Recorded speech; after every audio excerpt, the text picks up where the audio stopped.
Welcome back to This Week. I'm pleased to be joined by my panel of political experts, Republican political strategist for Bill Lee, Mitt Romney, and others, and founding partner of the Poplar Group, Chris Walker, and Democratic political operative for former Senator and Vice President Al Gore, the Harris-Walz campaign, now principal of Kopp Management LLC, Mike Kopp. Gentlemen, always nice to see you. Good to be with you. I want to start with Hurricane Helene and get your views on what's going to be a little bit of a controversial question, but here we go.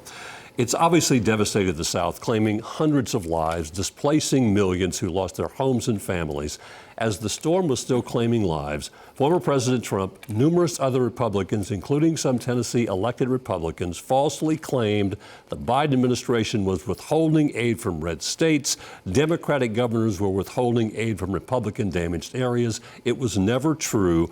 Georgia Republican Governor Brian Kemp, Virginia Republican Governor Glenn Youngkin, Tennessee Republican Governor Bill Lee went on the record saying the White House responded quickly and effectively. Governor Lee said, quote, that the response to this emergency and his emergency declaration was quick from the federal government, adding there was a fast turnaround, frankly, in making the state eligible for some federal reimbursement. So my question is, are there no more red lines in politics anymore, even when people's lives are on the line? Well, there should be. This is the most.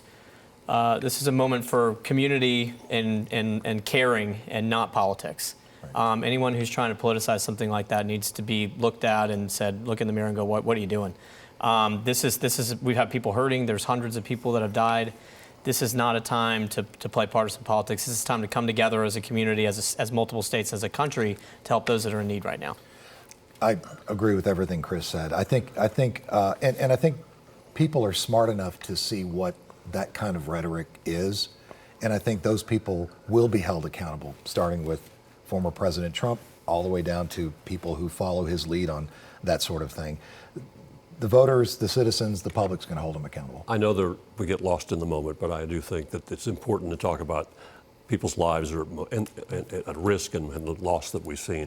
The good news, if there is any good news out of this, is the just unbelievable response we've seen from Tennesseans, nationwide, the National Guard, the governors, emergency response crews from cities rushing to the scene to help their neighbors to do what they can. And this is going to be a months long recovery process for all these folks who are going to not have power, not have homes for many weeks to come. Yeah, I mean, the story here is going to be when the cameras leave in a couple weeks, and what's still going to happen there in those communities. And that's going to be a long, neighborly process that those that are responsible are understanding. We've seen our governor, we've seen Governor Cooper in North Carolina, we've seen the people who are responsible for their states and their communities really stepping up. Right. And again, that's something that's most paramount, and it's something that's going to need to continue way past the politics and the eyes are on them. Yeah, I agree with Chris on that. I think it's really important for people that don't live in this part of the country. Those of us who live here, we're touched by this. Yes. We know people. We've been to those areas. We've camped in those campgrounds. We've been in those mountains in North Carolina and eastern Tennessee. It's personal, and we all feel the pain, and I think we're all sort of connecting with that in our own way. Well, we see such great generosity. Morgan Wallen has donated $500,000. We hear Dolly Parton's going to do the same. Right. The community here, the community in the state helps when they can. They do what they can. It is the Tennessee volunteer spirit really shows bright. Well, and to go beyond the headlines of the big superstars, I read a story the other day about a handful of Cookeville police officers who got in a vehicle and went and helped. I mean, many heroic stories like that. And the Virginia State Police that helped in Unicoi County, right? I mean, this is a human issue. It's not a political issue, and that's what's most important. Good news out of tragedy, which is nice. Absolutely. We're here to talk politics. We're a month out from the election. You guys are on the front lines. Do endorsements really mean anything anymore? We got the big endorsement this week, Liz Cheney endorsing Kamala Harris. I mean, she's a big name, political name for the Republican Party. On the margins, maybe, but 20 years ago, did endorsements mean more? Do they mean anything anymore? I would love to hear Mike defend the Cheney endorsement for the Democrats these days. But look, I would say there is and there isn't. It makes news for a day or two, but ultimately people are going to decide based on the qualifications and candidacy that are before us. Is it a Trump or Harris choice, and that's what we have ahead of us?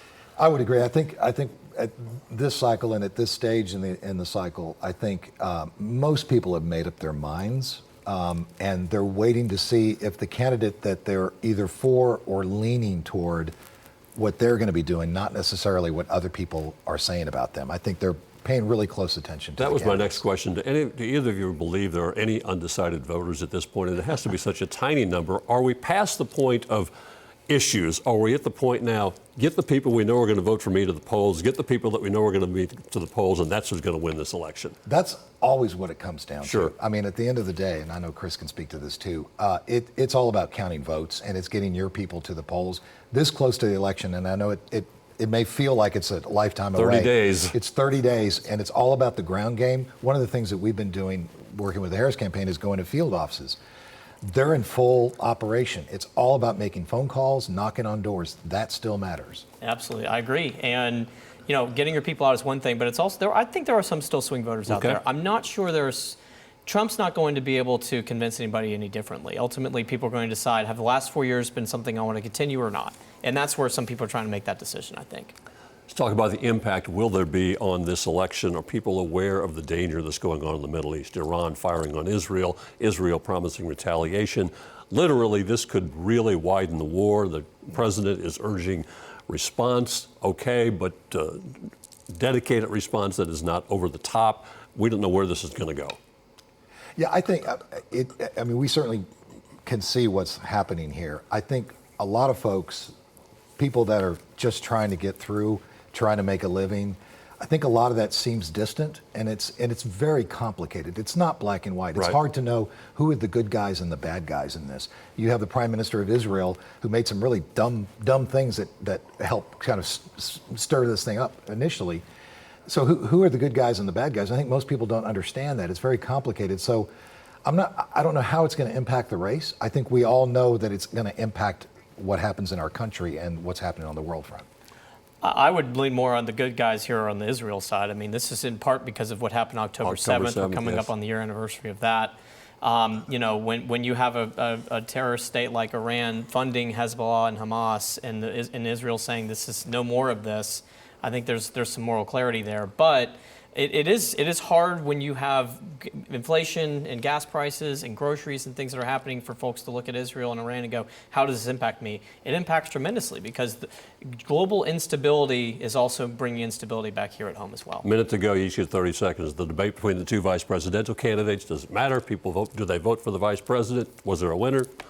I don't think it mattered that much. I thought it was, you said it really well. There was a lot of people getting together and having a good policy debate. It shows what can happen if you do your homework and do the right things. I agree. What's going to be the deciding factor? Is it going to be turnout? Is it going to be the camp that gets their people to the polls? Always turn out. Always turn out. At the end of the day, especially in a race that it's this close. Is it going to be this close? It's going to be close. It's going to be close, but I also say, there are undecided voters out there, and who speaks to them first is going to win. And if this is a base election, I think that's a favor a little bit to Mike's side, but we'll see. Next couple of weeks, we'll watch to see if there's any kind of turn one way or the other. Chris Walker, Mike Kopp, appreciate your time and your insights. Stay with us. This week continues in a moment. I want to thank you for spending part of your weekend with us. That will do it for another edition of This Week. I do want to thank my guests, Chris Walker and Mike Kopp. We hope to see you back here next weekend for another edition of This Week. Between now and then, have a great week. And remember, early voting starts pretty soon. Get to the polls.